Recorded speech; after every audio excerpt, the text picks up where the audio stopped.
It's two conscious guys talking, where conscious male leaders come together and have a discussion that is deep, that is nourishing, that allows us to see the illumination of consciousness that's unfolding progressively for men that are waking up in the world, and where you can get insights on your own awakening as a man, and also for amazing women that want to learn more about men's challenges and struggles that have created some of the dysfunction we've seen within men in its society, often called, quote unquote, the patriarchy and other terms.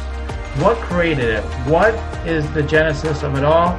What can we do about it today to empower men to be all that they're meant to be and to support the awakening of consciousness for men and women and all?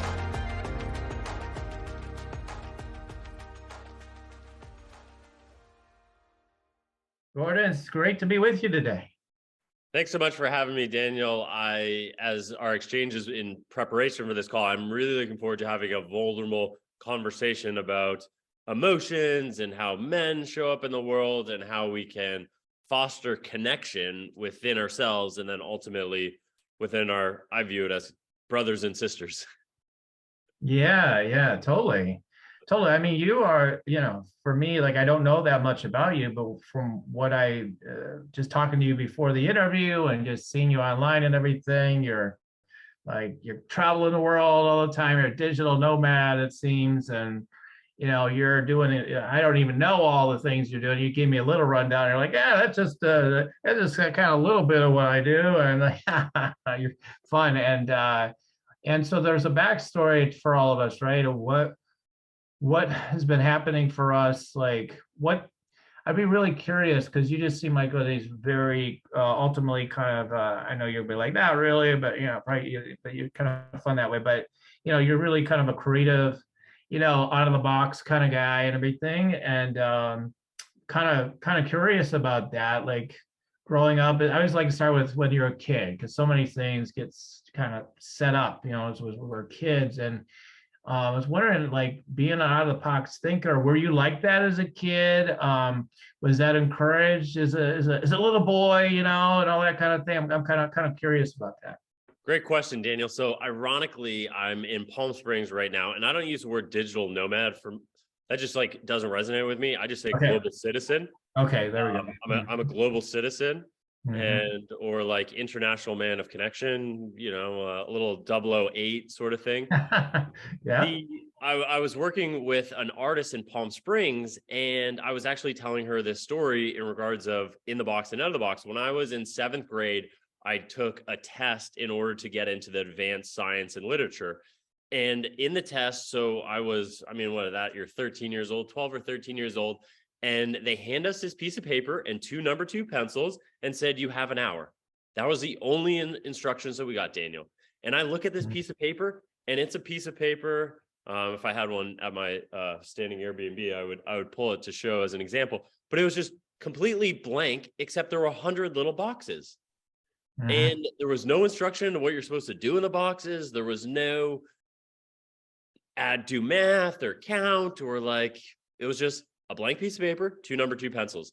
And so I didn't know what I was going to do for an hour, let alone 5 minutes with this page. And I'm not an artist.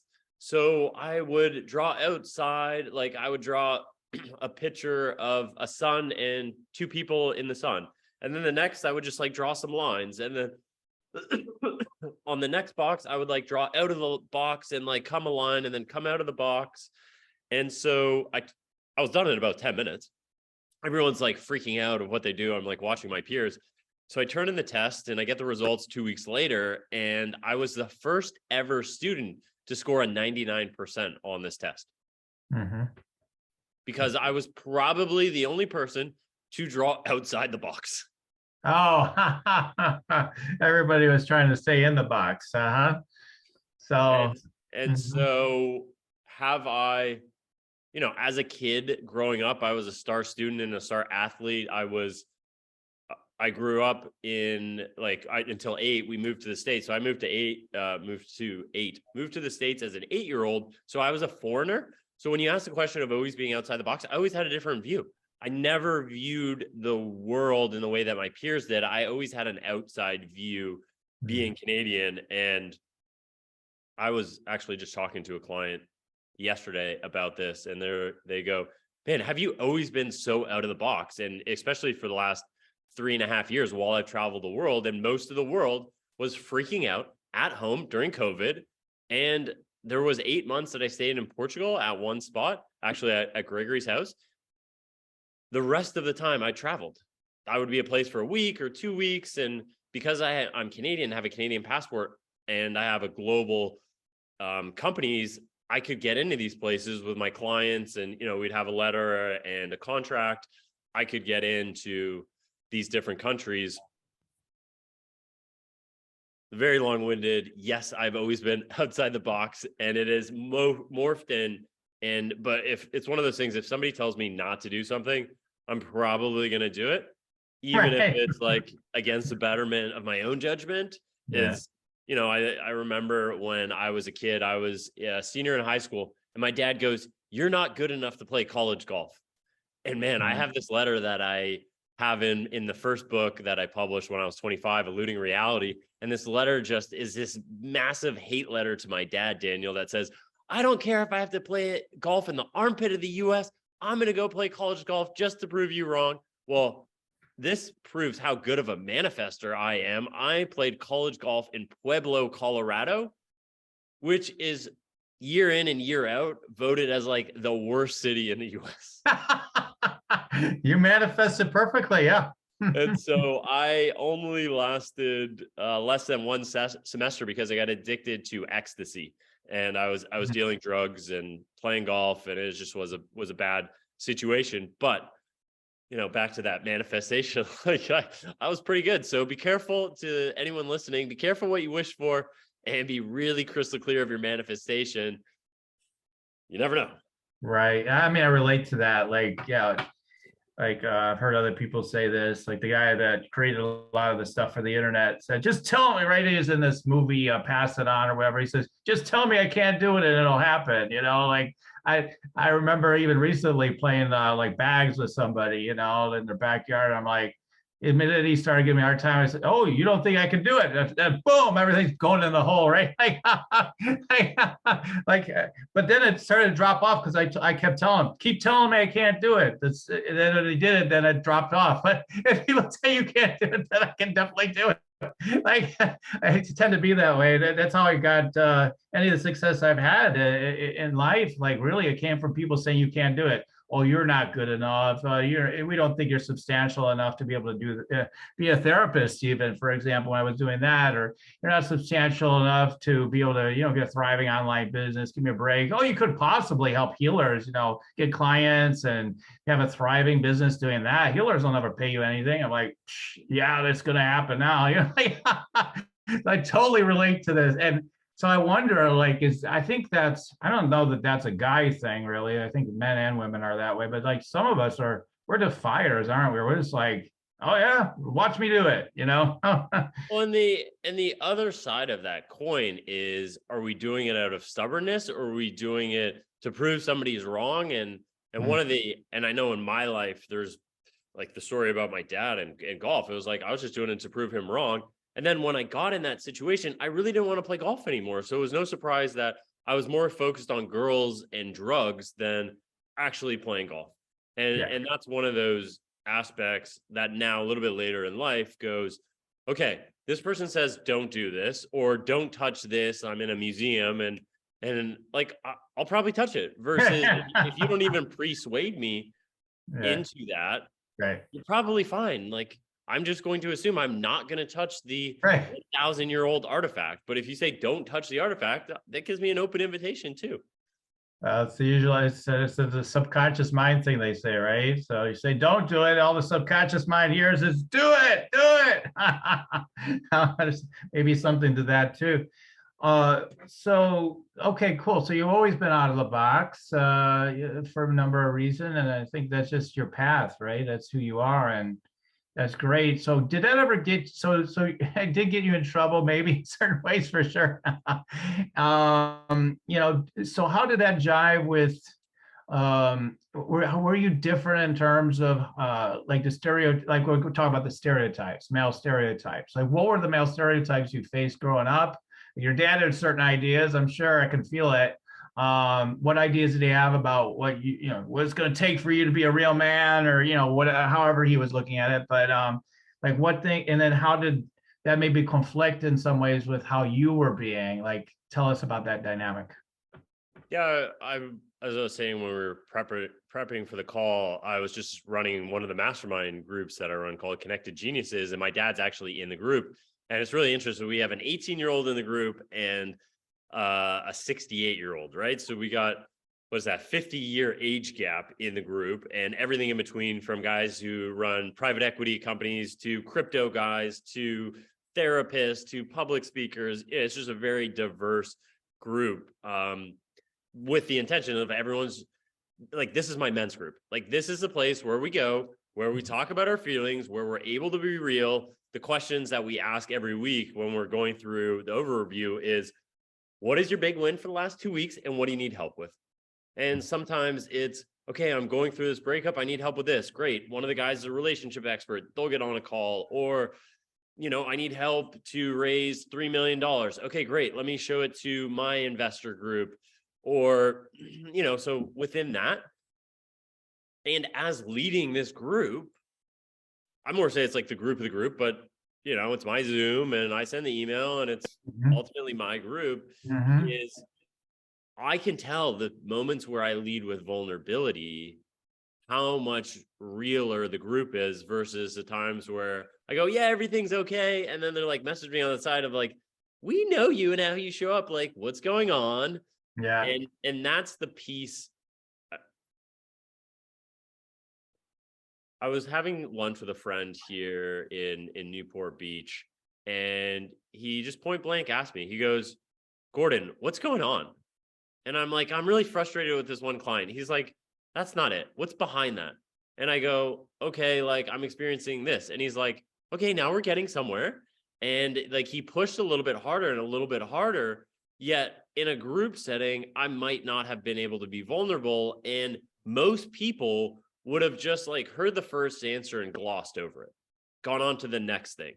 And he did a really good job of sitting with me and going, okay, yeah, you're frustrated with this one client, but that's not the real issue. What is the real issue? And when we're working with clients or friends, it's easy to, one of my friends posted on Instagram today, he goes, it's easy to give advice when somebody, all they really need is a pair of ears and some encouragement. Yeah.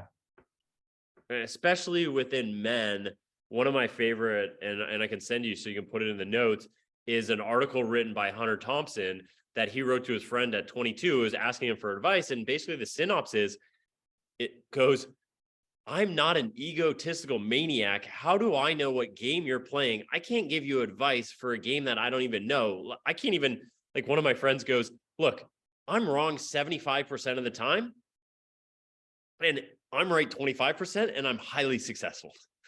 Yes. Yes. And I just have to be right 25% of the time. So if you ask me for my advice, I'm going to be wrong 75% of the time. And so let's just start with that. And then if I end up being right or wrong or whatever, you're going to potentially not take responsibility for taking the action. Right. Or a scapegoat for not getting the result. Right. Right. Well, yeah, getting it all ties together, but getting back to like the male stereotypes, I think what you're saying indirectly is like, you've got to have this mask of, yeah, I'm fine. I'm good. Not being vulnerable, not sharing, like, hey, yeah, oh yeah, I've got some stuff going on. Oh, because sometimes it feels like, it does. I know, like, even with women, sometimes I'll feel this way, like briefly, but like you, I don't, but I'll be vulnerable. And then they'll start sharing, oh, well, it's almost like, you poor thing, like when you get that vibe from people, you're like, oh crap, I almost wish I didn't say it. Like, I don't want a you poor thing. I just want, like you said, like, I think, because I just there's some online, I've connected with a lot of men. One of them, got in his Facebook group. He helps men and stuff too. And I got in there and I was like, I partly feel like I'd like to just vulnerably share in here, but I just really don't know in this group yet. If I'm going to get like loads of advice right away from people, and do I even want to? I'm not looking for advice. I just want, especially for men, like I just want the sense of like I'm heard, I'm understood, and that I'm loved just as exactly as who I am in this moment, like as a man, like rather than, well, here, dude, here's how to get your shit together, do this, do that, whatever. It's like, okay, that's not what I'm looking for. It's like I just want to be heard. And I just feel like a lot of times, men and women, but like with men, I know like we can't show the weakness, or because guys, like I was talking about this the other day, it's like we'll test each other, like, oh, you're weak there, let me get at you then, and to see how you handle it, right? It's almost like we're trying to toughen each other up, I think, subconsciously. And it's like, so we don't want to show the vulnerability because we don't want to be ribbed, we don't want to be vulnerable that way. So then we're like, I'm good, how about you though? Bang, bang, bang. and one of the things that one of my early friends in my business career said, we're out on a long run, and I just got done an Ironman. This was in 2016. Mm-hmm. And the minute that I got done the Ironman, I trained 18 months for this, and I'll never forget what was going through my mind after having this massive accomplishment, finishing in the top 10%, goes, what do I next want to become world class at?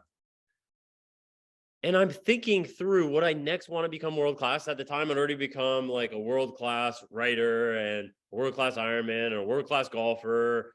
And, I was thinking through this, and I was talking to him because I really valued his opinion and perspective. And I go, yeah, I'm really thinking about this. And he goes, what if you just were a world class friend? What if that was the next thing that you go after? And I was like, okay, yeah, that's great. But like, no. I need to I'm going to be a world-class speaker or a world-class copywriter or a world-class entrepreneur. And so then I dedicated the next 2 years to becoming a world-class speaker and travel around the world and did a lot of cool stuff. But the other piece that we shared on that run with me, he goes, Gordon, why do you think I do what I do? And I go, for the money? No. Okay. For the accolades you get? And he's like, no. I do it to help people, because once upon a time I needed help and I got help. So I do what I do to help people. And he goes, why do you do what you do? And I'm like, to help people. And he goes, great. If you don't ask me for help, you deprive me of the feeling I get when I help you. Mm-hmm. Right.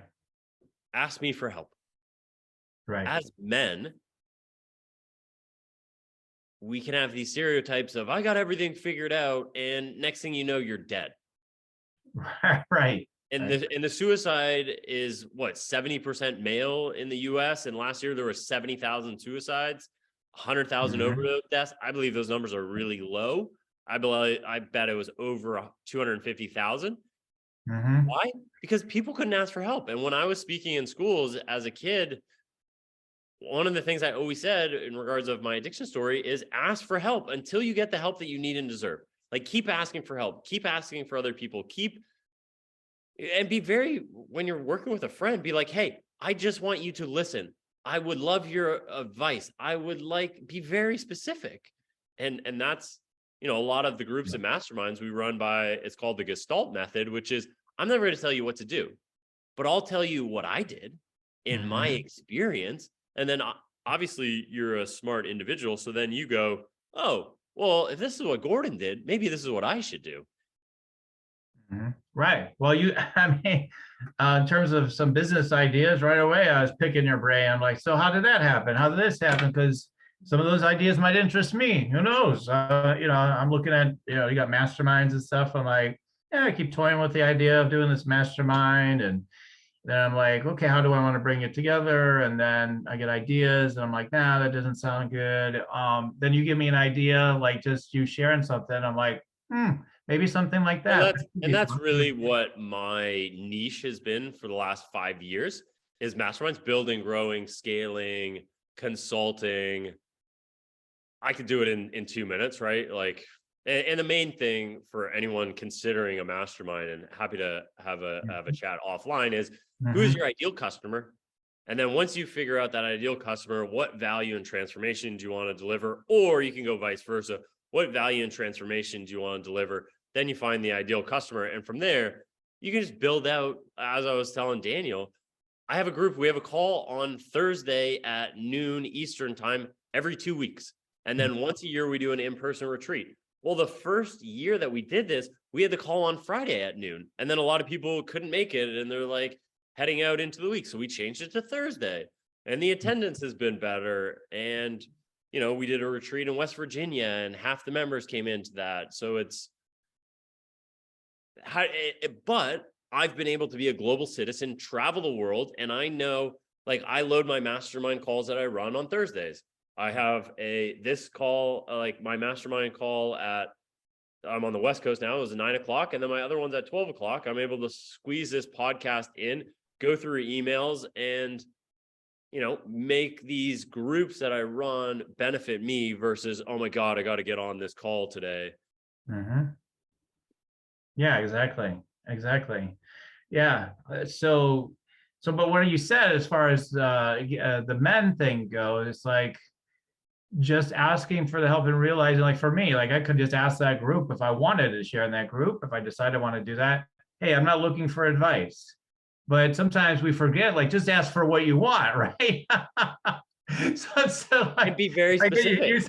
Very specific, yeah, right? Like exactly. I want to date a woman who has a successful career and is into health and spirituality. And I mean, I might not say she has brown hair versus and blue eyes, but like, I know that when she comes up to me and starts hitting on me, I go, oh, she fits the characteristics.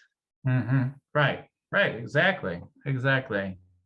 Yeah, because I thought your example before with the golf was so you're so clear. Right? It doesn't give the clearest thing was it doesn't matter, especially even if it's the worst place in the world. I don't care. That is so hilarious. So yeah, but we can flip that around, like, well, just being a little more intentional and conscious about what we really want, being specific, and realizing a lot of times, that is such a good point.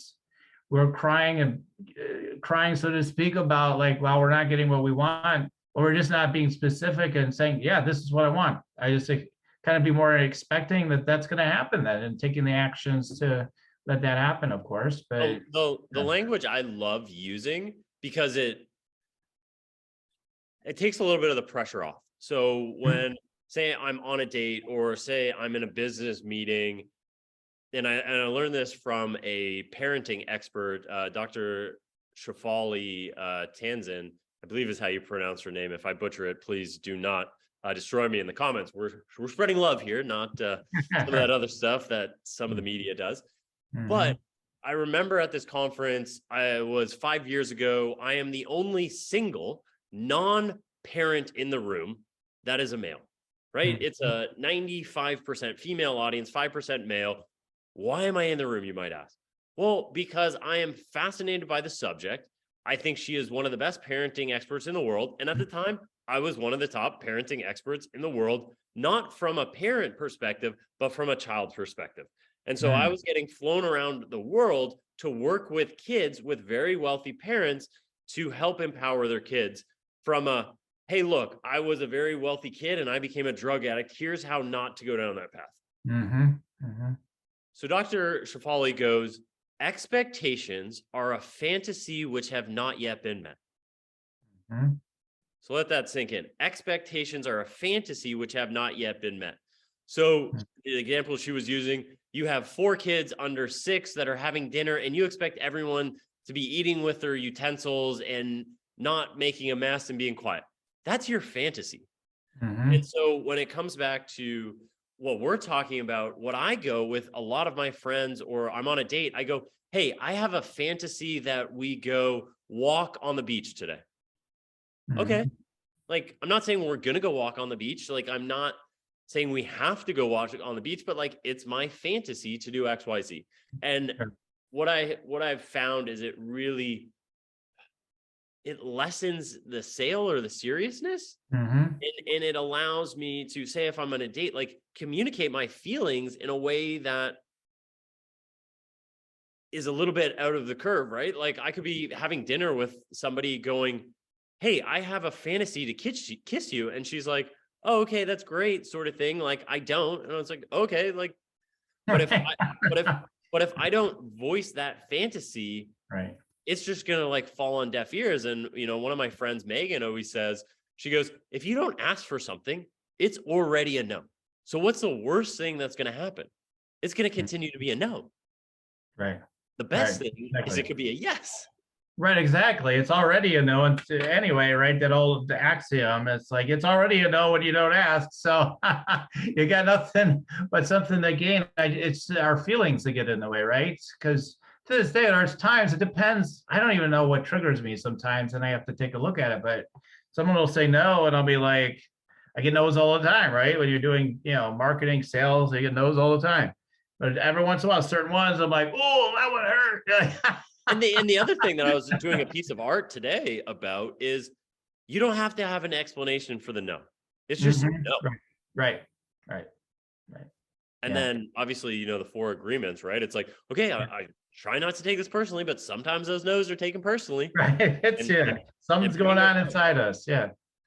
Yeah, and we just work with it, right? You got to get in there, see what that's about, what's happening for you, all that sort of stuff. Yeah, I love what you're talking about the suicide rates, drug overdoses, everything. Because and then you talked about being with ecstasy and dealing drugs a little bit in college and stuff, and maybe you're a major dealer, I don't know, but whatever you're doing with that, I mean, but I'm guessing like part of it is, if we get back to the man thing, like, did you feel like this? What were the feelings you had as a man that could have contributed to some of the suffering that you personally experienced? Maybe you could have overdosed. Maybe you could have been that person. So you relate to that in a way, right? So what were some of the things going on for? I know it's individual, it's unique often, but there's also common denominators for you as a guy. What do you think some of the pressures were? can you give me a time frame? Like, you want to know the pressures now at 34 or at With the 30 or drugs, 24? especially, because I want to talk about that because you brought that up. Like maybe you didn't see it that way at the time, but with retrospect, like what pressure brought you into like doing drugs in college, for example? I started smoking pot at 17 years old after breaking up with my first girlfriend. And this Mhm, is a perfect example.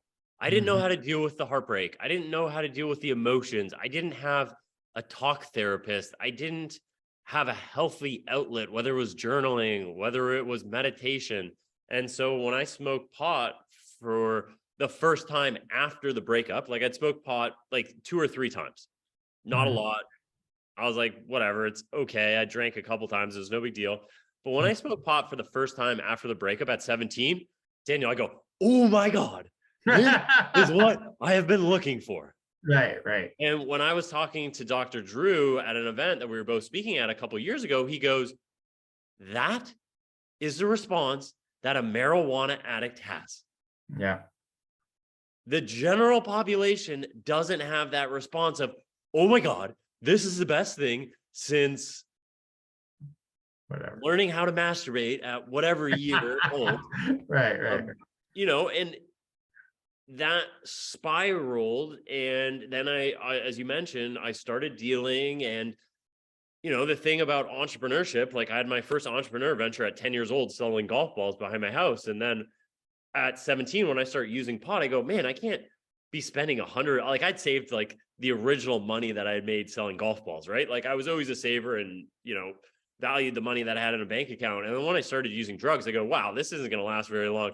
There's no way I can be spending $100 a day. This isn't going to work. And that's when I started dealing in the entrepreneurship really filtered through. And I've struggled with this actually even recently, and more using money and like buying people stuff and vacations and dinners and all this stuff. Is when I was an addict and when I was dealing drugs, people were around me for the drugs. And then when Mhm. the drugs stop, the people stop. And now, and this goes back to like the feelings and emotions, like the people are there because they genuinely love you, Gordon. They're not there because you're successful in XYZ. They're not there because they want something from you. They're there because they just genuinely like you. And Right. it's not because you paid for dinner. It's not because you paid for the thing. And to really just honor that of, Mhm. hey, here's how I show up in the world. I have good vibes. And, I love one of my outreach strategies, and from a marketing perspective, is I reach out to between 100 to 250 people a day. Mhm. I know that's going to sound completely insane to most people, but I have one of the best networks in the world with over 1,000 people that I'm consistently thinking, how do I create value for these people? And, sometimes I'll reach out to a friend in high school. Like I'm on Instagram right now with 4 conversations of people that I knew before I was 10 years old that I Mhm. haven't talked to. In one girl, I think I've talked to her once, maybe twice since we graduated high school in 2006. So let's just say in 15 years, like I probably haven't had any messages with her in 5 years. Mhm. And, so how does that make her feel when I compliment her? And she's got 3 kids now. And, she's talking about a vacation is when you leave your kids at home and it's just you and your husband. And, that for me, and, having written a book on the amazing subject of connection when I was 30 years old, is, how do we connect with people? And it's the same way that I'll engage the server at a restaurant. It's the same way I'll engage you. Is Mhm. you never know how one compliment or one smile or one listen or one question can forever change the course of somebody's life. In Right. regards to suicide and addiction, you're really only one caring person away from changing everything about your life. You're Yeah. one mastermind away. You're one coach away. You're one new idea. You're one, you know, pound away from having whatever it is you dream about. Mhm. Yeah, yeah, totally, totally.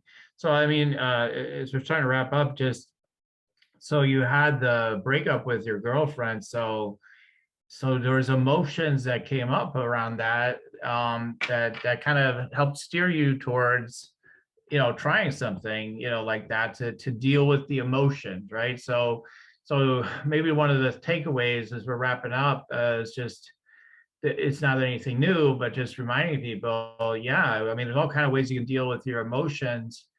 Do you really want to be dealing with them the way you have been lately? Do you want to keep doing that, or do you want to find more productive outlets? Maybe start connecting to people every day, like Gordon does. Like, I And, think and, that's, and like start with 3 people. yeah, If you whatever. reach It out doesn't to have to be 3 people 100, a right? day, a month is Yeah, 150 people. Like yeah, that's yeah. a lot of people. Or 90, was that 3 people a month times 30 is 90 people, right? Mhm. Yeah. Math is not my genius.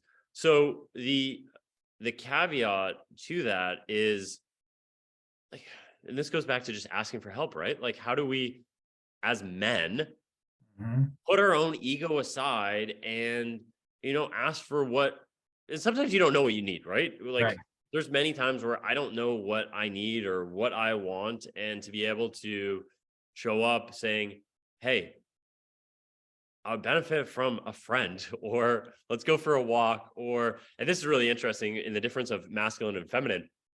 The masculine, or I'll start with the feminine. The feminine, their most talkative time is 8 a.m. Well, guess what time the masculine's most talkative time is? 8 p.m. When his testosterone is lower, it's the end of the day. Yeah. Women Yeah. wake up, they're ready to talk. Is your partner Right. like Right. I've noticed surfing that. in your Yeah. ear going like, Jesus, like, and you're like, can I just wake up? Like, I Right, don't right, know. right. Not And then now, later. Talk to me later. And then and then they're the like, other yeah, leave me aspect, alone. Then later, they're like, leave me alone. the other aspect is like men, we're so problem oriented, fixed solution, and a woman just wants to like talk about the emotions and not fix it, which I just go into like the fixer aspect, which Mhm, they don't necessarily want. So mhm, how do we communicate on with people in mhm, their way to really just hold the space sometimes? And it mhm. could be back to what we were talking about earlier. People just like, everything is energy and it's just vibes, right? So when you walk in a room and the guy who's got good vibes and the person who doesn't, who do you want to hang out with? How do you be the guy with the good vibes? Right, right. Totally, totally. Well, we have to wrap it up, but this is an amazing conversation, Gordon, and it's so awesome. And I Oh, really, that's yeah, one, yeah, as we wrap up, that's one piece. yeah, So talking about ignoring the emotions and that breakup and smoking pot, yeah, the yeah. research shows and proves that if you sit Mhm, with an emotion for 90 seconds, just mhm, 90 seconds, set a timer on your phone, whatever, do 80 breaths or whatever that looks like. you can pass through the emotion. Yet most humans spend their entire lives trying to ignore 90 seconds. Right. And then when they sit with it, they go, man, it really wasn't that bad dealing with the emotions of break. Right. We don't It really take wasn't that bad dealing with the failure of getting kicked out of college, or losing $100,000 in an NFT startup, or fill in the blank, right? I just did it. I just did the exact thing just before coming on here. I think there's something I was dealing with. I seem to remember. And I was like, okay, it took me less than 60 seconds. Just, oh, that feel a lot better. It just doesn't take any. But a lot of people are waiting for their next coaching session, or hopefully, I mean, at least they have that. But like honestly, if you just take that 90 seconds, like you said, like, you might not need to talk to anybody sometimes about these things. Sometimes, yeah, maybe, but for sure. But a lot of times it may resolve itself. Just take that time yourself. So thank you for sharing that tip. I was going to ask you if you had any last thoughts or words. So that's amazing. I just want to thank you again for being part of this today. Thanks so much. Yeah, appreciate it, Daniel. And anyone listening, if there's anything I can do, please reach out. The best is on Instagram. It's just Gordon, Gordon, Bufton, Bufton. Just shoot me a DM. And if I don't respond, just shoot me another one. Sometimes it gets lost in the, couple hundred messages a of thing. It's not because I don't think you're cool or cute or whatever, but, just reach out and, we are, to go, like I said, your one relationship, your one decision, your one mastermind, your one coach, your one opportunity away from changing everything about your life. And just because the last 10 didn't work, that doesn't mean the next 10 won't. So, just take massive action. The world needs leaders right now more than ever.